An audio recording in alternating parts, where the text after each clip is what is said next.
நான் இப்போ Arulmozhivarman 4th state Tamil இப்ப ஒரு மொழி கொள்கை தான் அவங்களுடைய கொள்கை அப்படின்னு சொல்லி அறிவிக்கிறீங்க.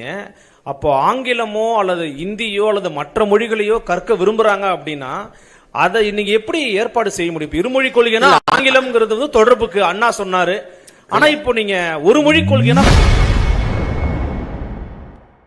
நாம் தமிழர் கட்சி ஒருங்கிணைப்பாளர் சீமான் இன்று தனது தேர்தல் வாக்குறுதிகளை வெளியிட்டு இளைஞர்களின் கேள்விகளுக்கு பதிலளித்துள்ளார். விவசாயிகளுக்கு நீங்க எப்பயுமே ஃபர்ஸ்ட் இம்பார்ட்டன்ஸ் கொடுத்துட்டு இருந்த லோகோ ஒன்று, எம்பளம் ஒன்று நம்ம இன்னைக்கு ரிலீஸ் பண்ணியிருக்கோம்.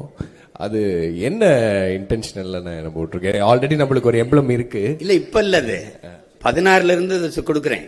நான் ஆட்சிக்கு வந்தா மாத்துவேங்கிறேன். எனக்கு அடையாளங்கிறது ஒரு அது திருவில்லிபுத்தூர்ல இருக்கிற அந்த ஆண்டாள் கோயில் இருக்குல்ல, அதுதான் வச்சிருக்காங்க.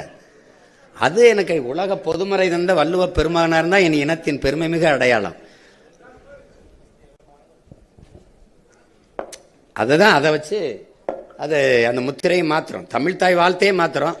தமிழ்நாட்டின் ஆட்சி முறை எல்லாத்தையும் மாற்றும் போது அதை மாத்திரேன், அதை எடுத்துறேன். எல்லாருக்கும் பொதுவா வள்ளுவ பெருமகனாரை எல்லார் வீட்டிலும் இருக்க வேண்டிய திருக்குறள் நூலகத்தில் இருக்கு. உங்களுக்கு புரியுதுன்னு நினைக்கிறேன். அதனால திருவள்ளுவர் தான் எங்களுடைய அடையாளம். அதுதான் தமிழ்நாட்டின் அடையாளமா இருக்கும். அதை மாத்துவேன்.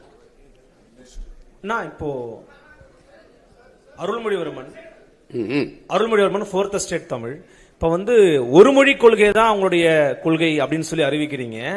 அப்போ ஆங்கிலமோ அல்லது இந்தியோ அல்லது மற்ற மொழிகளையோ கற்க விரும்புறாங்க அப்படின்னா அதை இன்னைக்கு எப்படி ஏற்பாடு செய்ய முடியும்? இருமொழி கொள்கைனா ஆங்கிலம்ங்கிறது தொடர்புக்கு அண்ணா சொன்னாரு. ஆனா இப்போ நீங்க ஒரு மொழி கொள்கைனா ஆங்கிலம் படிக்க கூடாதா அல்லது எப்படின்னு கேட்கிறேன். இல்ல, அதை சொன்ன நீங்க கவனிக்க தவறிட்டீங்க. ஆங்கிலம் கட்டாய பாடமா இருக்கும்.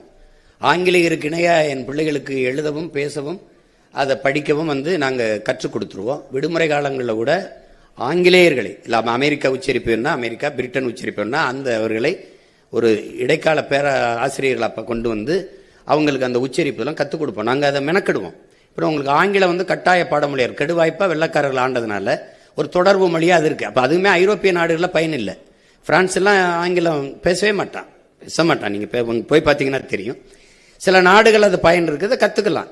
விரும்பினா ஹிந்தி கத்துக்கிறேன். ஹிந்தி என்ன மொழி படிக்கணும்னு என் பிள்ளைய கேட்குதோ ஆங்கிலம் கட்டாய பாடத்தில் வந்துருது. விருப்பமா நான் பிரெஞ்சு கத்துக்கிறேன், அதுக்கு வாய்ப்பு ஏற்படுத்தி கொடுப்போம். ஹிந்தி கத்துக்கிறேன், வாய்ப்பு ஏற்படுத்தி கொடுப்போம். உங்களுக்கு புரியுதுன்னு நினைக்கிறேன். இல்ல நான் ஸ்பானிஷ் கத்துக்கிறேன், லத்தீன் கத்துக்கிறேன், எது வேணாலும் நீங்க விரும்பினா அது பயிற்றுவிக்கப்படும். அதான் உலகத்தின் எம்மொழியும் கற்போம், நாங்கள் வாழ எங்கள் மொழி தமிழ் கற்போம், எங்கள் இனம் வாழ. புரியுதா? அதுல எந்த மொழிக்கும் எதிரானவர்கள் இல்ல, சொந்த மொழிக்கு பற்றானவர்கள். செய்திகளை உடனுக்குடன் தெரிந்து கொள்ள கீழ்கண்ட கேபிள் மற்றும் டிடிஎச் நெட்வொர்க்குகளில் எம்நாடு செய்தி தொலைக்காட்சியை காணுங்கள். பாதகம் செய்பவரை கண்டால் நாம் பயம் கொள்ளலாகாது பாப்பா. மோதி மிதித்து விடு பாப்பா, அவர் முகத்தில் உமிழ்ந்து விடு பாப்பா. அண்மை செய்திகளை உடனுக்குடன் தெரிந்து கொள்ள இணைந்திருங்கள் எம்நாடு தொலைக்காட்சியுடன்.